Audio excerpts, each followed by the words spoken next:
최근에 목사들뿐만 아니라 누구보다 기도 생활을 열심히 한다는 권사, 집사, 장로님들이 시대적 현실을 분별하지 못하고 사탄이 조장하는 속임수에 그대로 걸려들어 멸망길로 직행하고 있는 것을 봅니다. 자신이 아는 어떤 목회자 사모는 기도와 말씀을 통해 하나님의 치유와 영적 체험을 한 많은 간증거리가 있고 또 어려운 분들을 돕고 구제하는 귀한 사역을 하는 분인데 악한 주사에 대해 하나님께 기도했더니 무슨 독을 마실지라도 해를 받지 아니한다는 마가복음 16장 말씀을 감동으로 받고 악한 주사를 맞았다고 해서 안타까웠다 라는 글을 얼마 전에 SNS에서 봤습니다. 이 사모님은 이제 세상 권력기관이 요구하는 족족 이 악한 주사를 거듭해서 맞게 될 것입니다. 본인이 분별한다면서 기도했더니 이런 하나님의 감동이 임했기 때문입니다. 잠언 2장에 보면 지혜에 관한 말씀이 나오는데 2장 6절에 보면 여호와 하나님께서 사람에게 지혜를 주신다고 말씀합니다. 대저 여호와는 지혜를 주시며 지식과 명철을 그 입에서 내심이며. 잠언 2장 6절. 그런데 10절 이하에 보면 이런 말씀이 나옵니다. 지혜가 내 마음에 들어가며 지식이 내 혼에게 기쁨이 될 때에는 분별이 너를 보존하며 명철이 너를 보호하여 악한 자의 길과 비뚤어진 것들을 말하는 자에게서 너를 건져내리라. 잠언 2장 10절로 12절.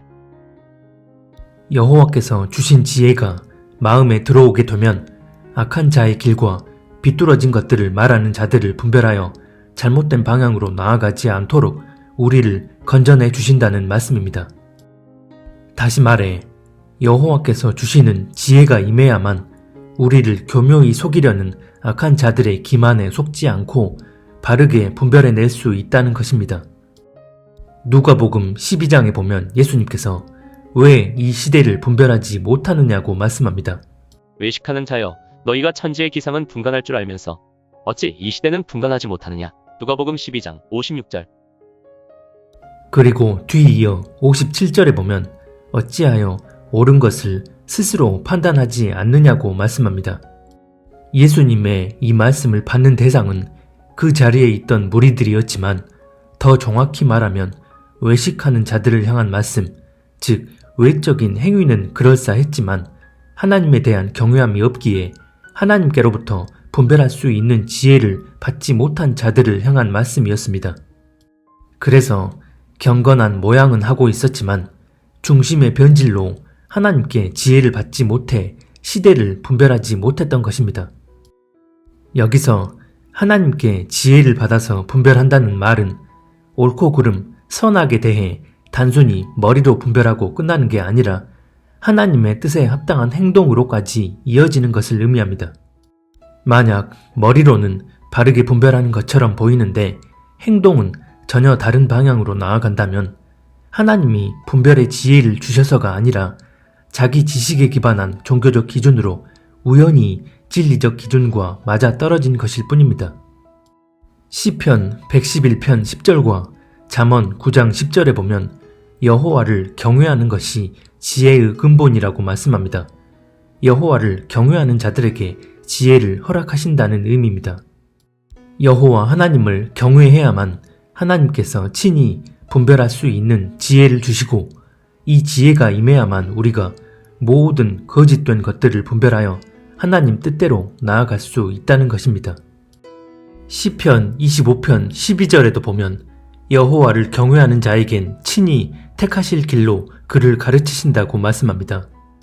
분별할 수 있는 지혜를 하나님께 받았다는 말은 하나님을 경외한다는 말과 같기에 반드시 하나님의 마음과 뜻을 헤아리고 하나님의 뜻에 합당한 행동으로 이어지게 되는 것입니다. 모든 것은 하나님을 경외하는 중심에서 비롯됩니다. 하나님을 경외하는 중심이 없으면 나타나는 가장 큰 특징은 스스로를 겸비하게 들여다볼 수 없게 되는 것입니다. 이처럼 하나님을 경외하는 중심 없이 스스로를 돌아보는 겸비한 마음이 없다면 사탄에게 미혹의 문을 열어주는 것과 같습니다. 우리는 사탄의 미혹에 대해 결코 만만하게 생각해서는 안 됩니다. 사탄이 광명한 천사로 과장한다는 것은 우리가 생각하는 차원을 초월하는 아주 강교한 전략이라는 것을 의미합니다. 마태복음 13장 19절에 보면 사탄이 와서 그 마음에 뿌려진 것을 빼앗아 간다고 말씀합니다. 어떤 외적인 행위를 하지 못하도록 하는 게 아니라 마음 가운데 역사하여 마음을 변질시킨다는 것입니다. 행위가 아닌 마음이 본질이라는 것을 너무나 잘 알고 있기 때문에 우리의 내면을 타겟 삼는 것입니다.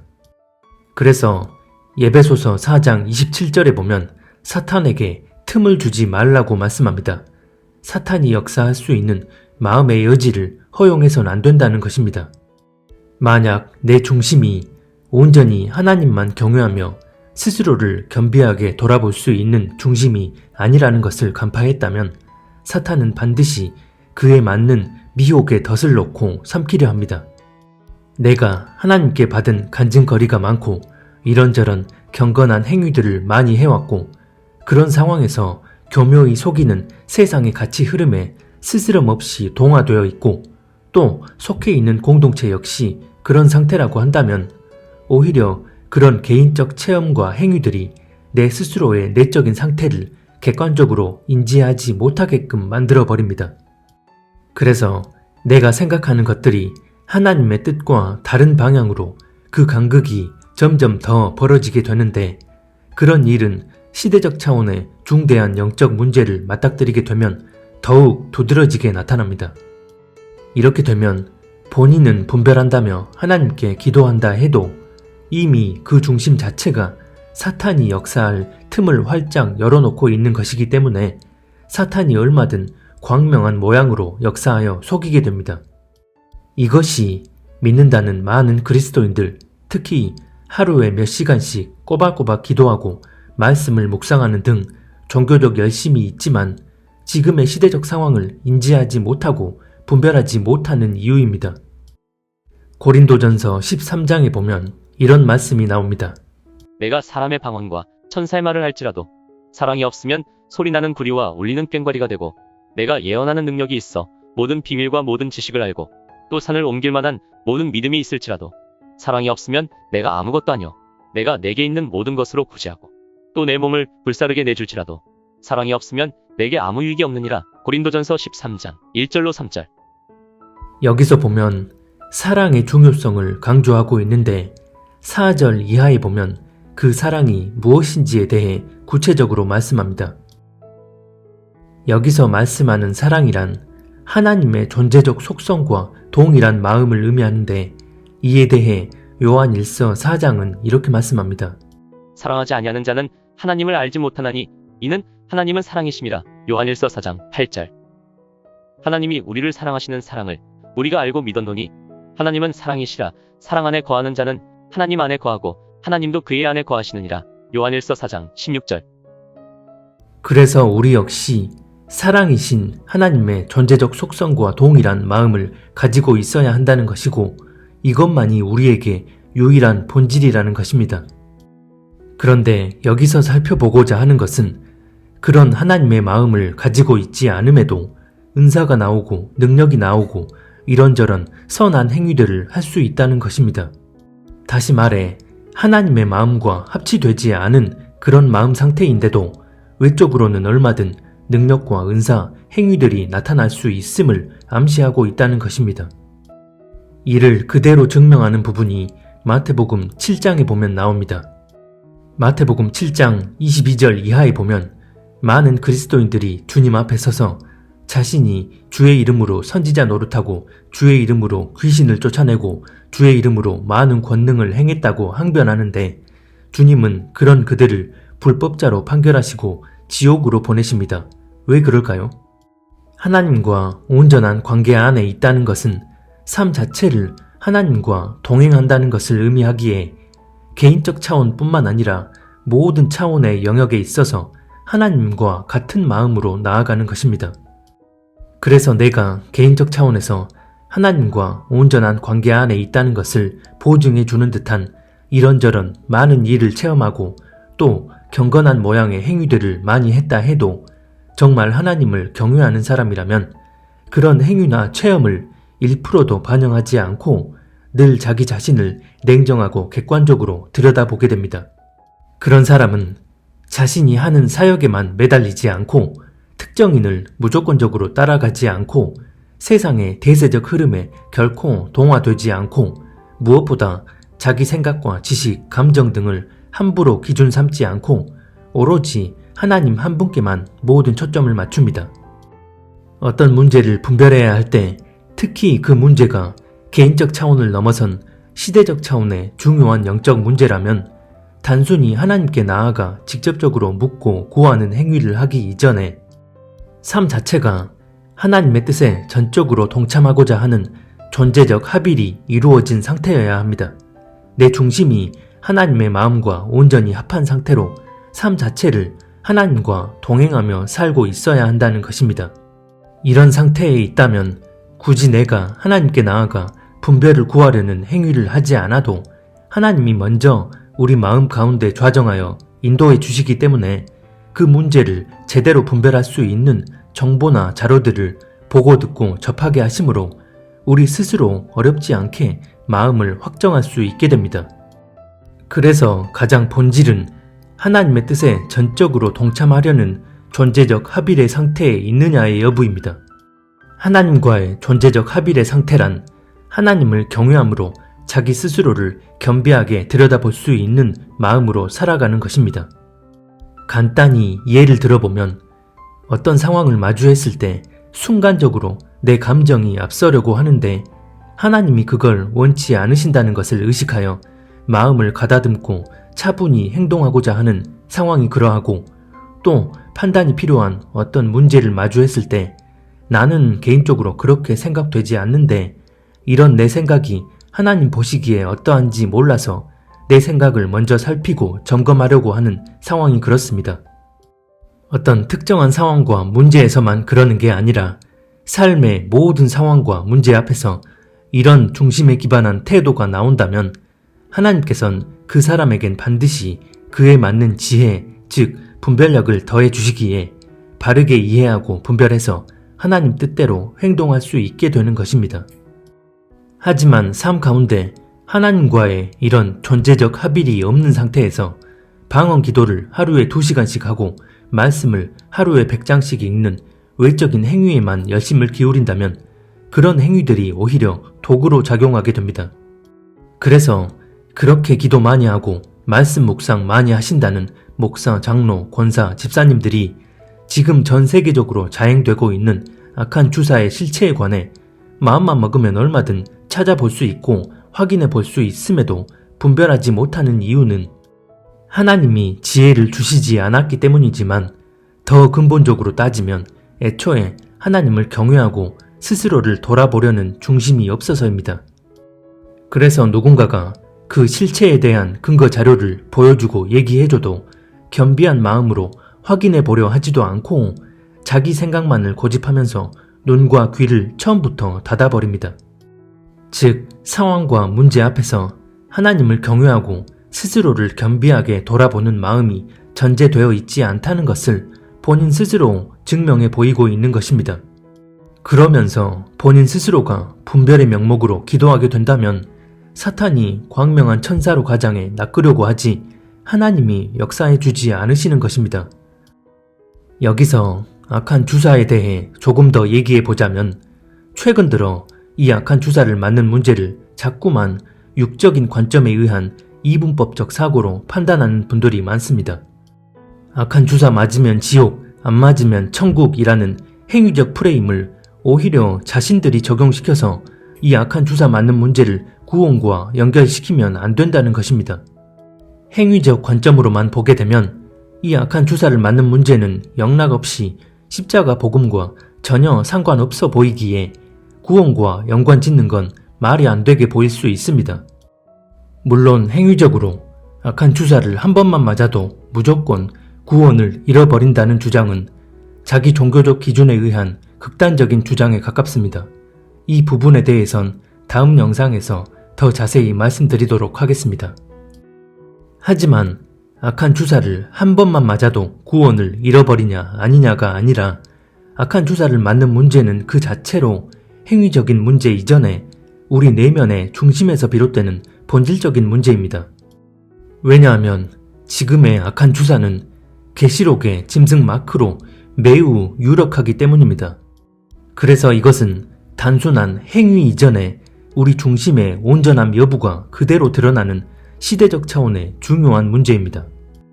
오른쪽 이미지는 며칠 전에 어떤 분이 남겨주신 댓글입니다. 지난주에 악한 주사를 맞으려고 했는데 하나님의 강권적인 섭리로 맞지 않았다고 하면서 처음엔 하나님이 왜 이렇게 인도하시는지 이해가 안 됐었는데 제가 올린 영상들을 보고서 확증을 받게 됐다는 것입니다. 여기서 중요한 것은 제 영상을 보고 확증받았다는 부분이 아니라 본인은 자기 의지로 악한 주사를 맞으려고 했는데 하나님이 강권적으로 역사하셔서 이 주사를 맞지 않도록 인도해 주셨다는 것입니다. 하나님이 왜 이렇게 역사하신 걸까요? 이분만 특별히 사랑하셔서 이렇게 역사해 주신 걸까요? 아닙니다. 하나님은 사람의 중심의 온전함 여부를 다 아십니다. 여기서 중심의 온전함이란 그 내면이 자기 생각, 지식, 감정에 지배당해 있지 않은 상태를 의미합니다. 만약 이분이 인본적인 자기 생각, 지식에 지배당해 그에 따른 사고 판단을 하며 살았다면 이분에겐 하나님이 이렇게 역사하실 수 없습니다. 인본적인 자기 생각과 지식 등이 내면 가득 들어차 있었다면 제가 올린 영상들 뿐만 아니라 인터넷상에 공개되어 있는 수많은 근거 자료들을 보더라도 눈과 귀를 막아버리고 보려 하지도 들으려 하지도 않습니다. 그래서 처음부터 분별의 기준점을 자기 생각에 두고 있다면 악한 주사는 짐승 마크도 아니고 그래서 맞아도 구원과 상관없다는 자기 생각과 지식을 절대적 잣대로 삼아 결론을 내려버립니다. 악한 주사를 맞는 문제가 왜 행위 이전에 우리 중심에서 비롯되는 영적인 문제이고 이 문제에 있어서 당신을 경외하는 이들에게 하나님이 어떻게 역사하시는지를 영적인 관점에서 분명하게 얘기해줘도 자기 주장만 되풀이합니다. 그런데 이분처럼 자기 의지로 악한 주사를 맞으려고 했는데 하나님의 강권적인 역사로 이 주사를 맞지 않았고 그 이후 제 영상들을 통해 이것이 하나님의 섭리였음을 깨닫게 되었다는 것은 이분의 마음엔 하나님의 인도함을 받을 수 없게 만드는 내면의 장애물이 없었다는 것을 의미합니다. 그래서 처음엔 아무 생각 없이 세상의 대세적 흐름을 따라 맞으려 했지만 하나님의 인도하심에 의해 바로 알고 분별하게 된 것입니다. 하나님은 당신이 보시기에 온전한 중심을 가진 사람이라면 반드시 이분처럼 강권적인 섭리로 역사해 주십니다. 직접적인 음성이나 꿈과 같은 체험을 통해 알려주실 수도 있겠지만 그런 게 없더라도 성령께서 반드시 인도해 주시기 때문에 그 실체를 알게 해주는 것들을 보고 듣고 접하게 해주시든 아니면 가족이나 주변 사람들을 통해서든 어떻게 분별하고 행동해야 하는지를 분명하게 알도록 역사해 주십니다. 그래서 하나님과 온전한 관계 안에 있는 이들은 악한 주사를 맞는 문제가 구원과 직결되어지는 시대적 차원의 영적 문제라는 사실을 깨닫고 그에 따른 하나님의 뜻을 분별하여 그 뜻대로 행동하게 됩니다. 그런데 이 악한 주사를 단순히 병을 예방하는 차원으로 알고 몰라서 맞는 분들이 많으니 구원과 상관없다 주장하는 것은 처음부터 분별의 기준점을 사람에게 두고서 자기 생각을 고집하는 것일 뿐입니다. 이전 영상에서 우리가 존재적으로 하나님을 떠나는 두 가지 경우가 있다고 말씀을 드렸습니다. 첫 번째는 우리가 대놓고 의지적으로 하나님을 믿지 않겠다 선언하고 떠나는 경우이고 두 번째는 악을 악으로 보지 못하고 되려 악을 선하다 하며 미혹된 상태에 있다가 끝내 회개하지 않으므로 하나님을 떠나게 되는 경우입니다. 그런데 지금의 이 악한 주사는 이 두 가지 경우를 다 포함하고 있습니다. 처음엔 악을 악으로 분별하지 못하고 악을 선하다 하는 세상 흐름에 그대로 미혹되어 수차례 거듭해서 이 악한 주사를 맞음으로 결국 계시록에서 말씀하는 것처럼 그 의식이 완전 통제당하는 상태가 되어 이젠 대놓고 하나님을 욕하고 비방하는 지경에 이르게 되는 것입니다. 악한 주사를 맞았다는 것이 짐승의 마크를 받았다는 것으로 이해되기 위해선 악한 주사를 거듭해서 맞음으로 우리 내면이 회개할 수 없는 상태에 이르게 됐을 때를 의미합니다. 그래서 지금의 악한 주사를 맞는 문제는 행위 이전의 중심의 문제이고 구원과 직결되는 본질적인 문제이기 때문에 하나님을 진정으로 사랑하고 경외하는 이들이 하나님의 강권적인 은혜로 이 주사의 실체에 대해 알게 됐다면 목숨을 걸고서라도 맞지 않게 되는 것입니다. 창세기에 보면 하나님께서 아담과 이브에게 선악과를 따먹지 말라고 하시고 먹으면 죽게 된다고 말씀하셨습니다. 마찬가지로 계시록에 보면 짐승 마크를 받게 되면 불과 유황으로 타는 못에 던져진다고 말씀합니다. 열매 하나 따먹었을 뿐인데 그 눈이 밝아져 자기 뜻대로 선악을 판단하는 등 내면이 변질되어 버린 것과 짐승 마크로 유력한 악한 주사를 몇 번 맞았을 뿐인데 그 생각과 마음이 짐승에게 지배당해 내면이 변질되어 버리는 것은 행위의 문제 이전에 중심에서 기반되는 동일한 본질적 문제입니다. 그래서 악한 주사를 맞아도 구원과 상관없다는 주장을 함부로 할 수 없다는 것입니다. 선악과를 따먹는 문제는 하나님이 직접 그렇게 명하셨고 그들이 의지적으로 하나님의 뜻을 저버린 것이니 구원과 직결되는 본질적인 문제가 맞지만 지금의 악한 주사는 모르고 맞는 이들이 대부분이니까 경우가 다르다고 말씀하실 거라면 이미 앞에서 충분히 말씀을 드렸습니다. 지금은 창세기 당시처럼 하나님과 직접 대면하여 그분과 소통하는 관계가 아니라 보이지 않는 영적인 관계 안에서 하나님의 뜻을 헤아리고 분별하여 그 뜻대로 나아가야 하는 시대입니다. 그래서 사탄은 우리를 더욱 교묘히 속이려 하는 것입니다. 데살로니가 후서 2장 11절 이하에 보면 사탄이 사람들을 미혹하려 할 때 하나님이 그 일을 허락하신다고 말씀합니다. 하나님이 사탄의 미혹을 허락하시는 것은 하나님 뜻대로 나아가지 않는 이들, 즉 불의한 중심을 가진 모든 이들을 심판하시기 위한 하나님의 섭리입니다. 마지막 때에 사탄이 시대적 차원에서 대대적으로 일으키는 거짓에 미혹되느냐의 문제는 하나님에게서 떨어지느냐 그렇지 않느냐의 본질적인 문제입니다. 그리고 그 일은 내가 직접적으로 인식하는 차원에서 이루어지는 게 아니더라도 내가 인식하든 인식하지 못하든 내 중심의 온전함 여부에 의해 발생할 수 있습니다. 이 부분에 대한 이해가 제대로 되어지지 않으면 자꾸만 육적인 관점, 행위적 관점으로만 지금의 악한 주사를 맞는 문제를 접근하게 되고 결국 자기 눈에 옳게 보이는 종교적 기준을 잣대로 삼게 됩니다. 여기서 문제를 분별하는 기준점이 하나님께 있는지 아니면 사람에게 있는지가 그대로 드러납니다. 평소 신실하게 보였던 목사님, 장로님, 권사님이 아무런 거리낌 없이 악한 주사를 맞는 걸 봤을 때 사람에게 기준점을 둔 이들은 저렇게 신실하신 분들도 아무렇지 않게 주사를 맞는데 설마 저 주사가 구원과 상관 있겠어? 라는 결론을 내려버리지만 하나님께 기준점을 둔 이들은 평소 자기 눈에 신실하게 보였던 이들이 아무렇지 않게 악한 주사를 맞는 걸 보면 자신이 지금껏 사람에 대해 잘못된 분별의 기준을 가지고 있었다는 것을 깨닫고 중심의 방향성을 재정비하게 됩니다. 그래서 분별해야 할 모든 문제에 있어서 기준점을 하나님께 두고 있다는 것은 하나님과 온전한 관계 안에 거하고 있음을 증명하는 척도 중 하나라고 볼 수 있습니다. 하지만 믿는다고 하면서도 여전히 구원받은 그리스도인들 가운데도 몰라서 맞는 분들이 많은데 어떻게 구원과 상관이 있겠냐고 말하면서 분별의 기준점을 사람에게 두고서 자기 생각을 고집합니다. 실상은 자신들이 악한 주사 맞는 문제를 행위적 관점으로만 대하고 있으면서 악한 주사가 짐승 마크일 수 있고 그래서 맞아선 안 된다고 말하는 이들이 마치 행위 구원을 주장하는 것처럼 얘기합니다. 지금껏 이 악한 주사에 관해 영적인 관점에서 많은 얘기를 했지만 극소수의 사람만 듣는다는 게 참 안타깝습니다.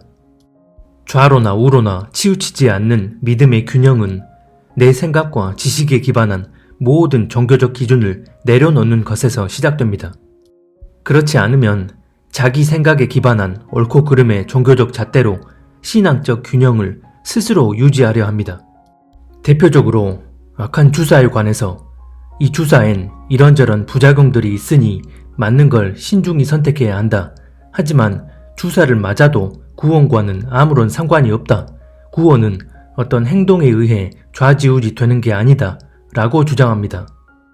표면적으로만 보면 좌로나 우로나 치우치지 않고 아주 균형 잡힌 태도처럼 보이지만 실상은 자기가 생각하는 옳고 그름에 의한 종교적 태도일 뿐입니다. 아무리 근거 자료를 보여줘도 주류 언론들만 맹신하며 눈과 귀를 닫아버린 이들과 마찬가지로 이 악한 주사와 짐승 마크의 연관성이 어떻게 직결되어 있는지를 겸비한 마음으로 분별해보고자 하는 일말의 마음조차 갖지 않고 자기가 생각하는 기준으로 쉽게 판단하고 결론 지어버립니다.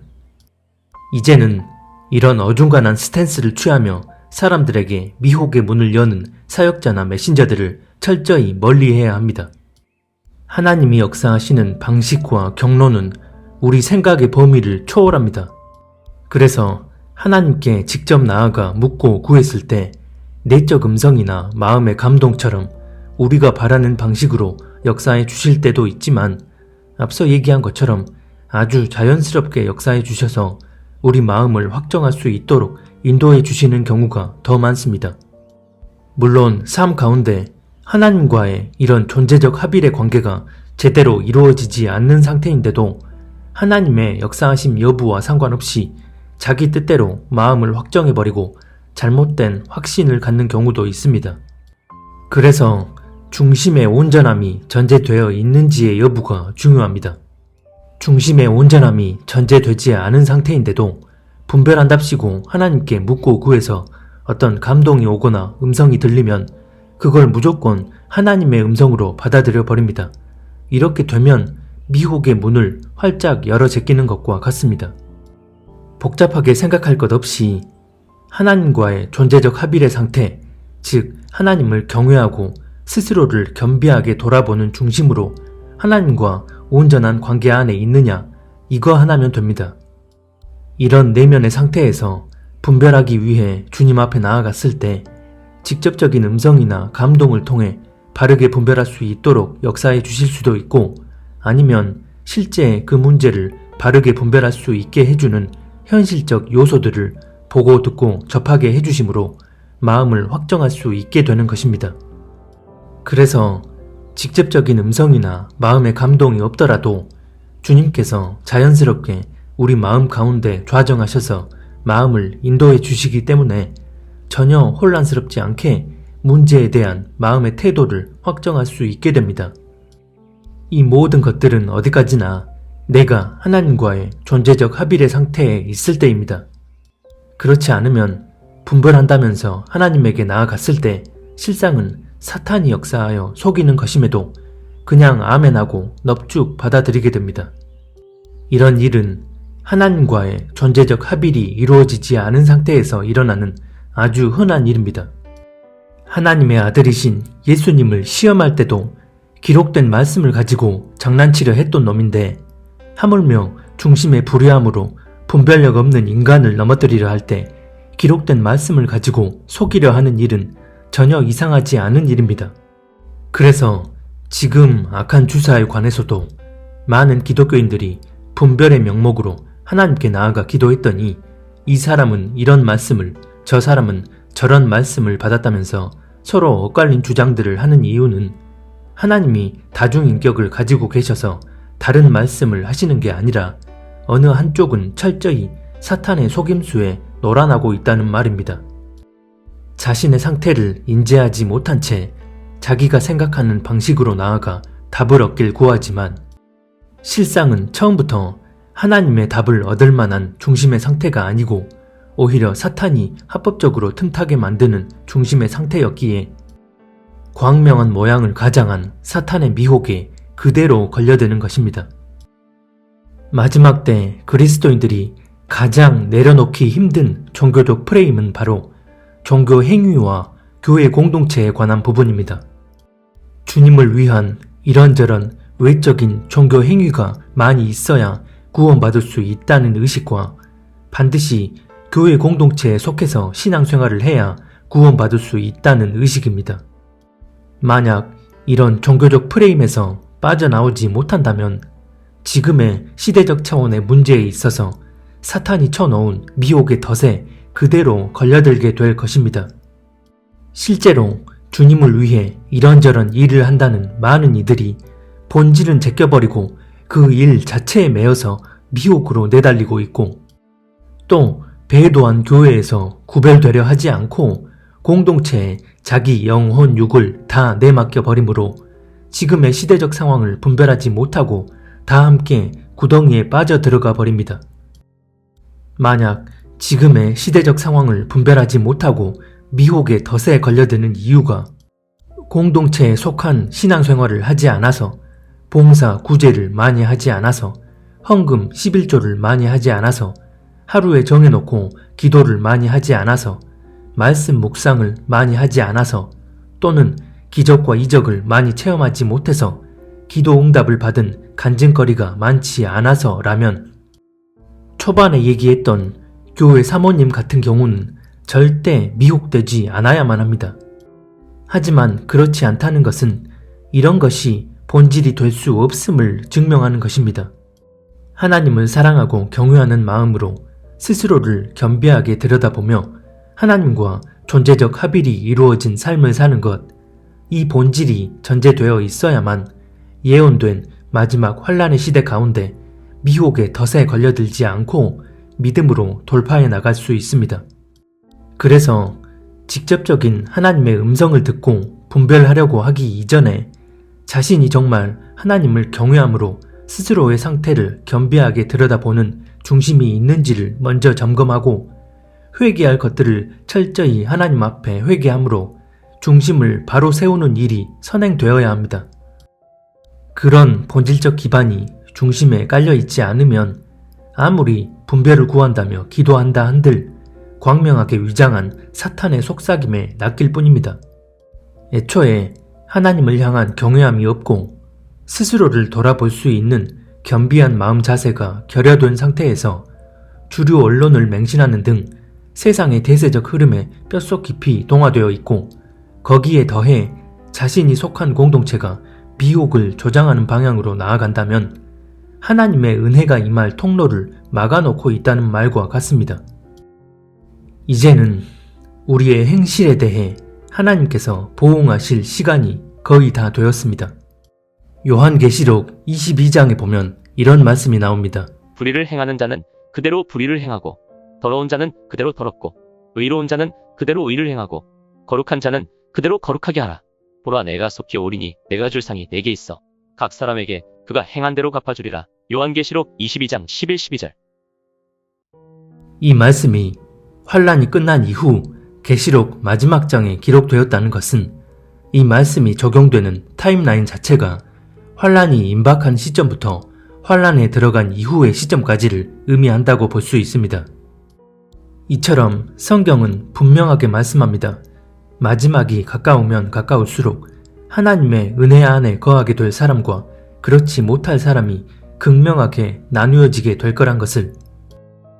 여기서 은혜란 초반에 언급했던 것처럼 환란이 임하기 전부터 환란 속에서까지 사람들을 멸망길로 이끌기 위한 사탄의 미혹을 분별할 수 있는 지혜를 의미하고, 하나님과 온전한 관계 안에 있지 못하면 이런 하나님의 은혜를 받을 수 없기 때문에 그런 사람들은 스스로 미혹되었다는 사실조차 인식하지 못한 채 계시록 22장 말씀처럼 불의한 상태 그대로, 더러운 상태 그대로 끝까지 가는 것입니다. 그래서 지금은 누가 첫 추수로 휴고되고 누가 환란을 맞이하게 될지 나누어진 상태에서 각자가 자기 상태에 맞게 나아가고 있는 때입니다. 이런 환란의 때에 볼 눈이 있고 들을 귀가 있는 자들이 진정으로 복된 자들이고, 시대적 상황을 바르게 인식하고 분별하여 더더욱 자신을 겸비하게 돌아보고 하나님만 바라보고 하나님만 의지하며 하나님의 마음과 뜻을 헤아려 그 뜻대로 나아가게 됩니다. 주님 다시 오실 때가 정말로 머지 않았습니다. 우리 각자 자신의 처소에서 날마다 주님을 대면하고 주님의 마음에 합한 상태로 다시 오실 주님을 맞이할 수 있기를 바랍니다.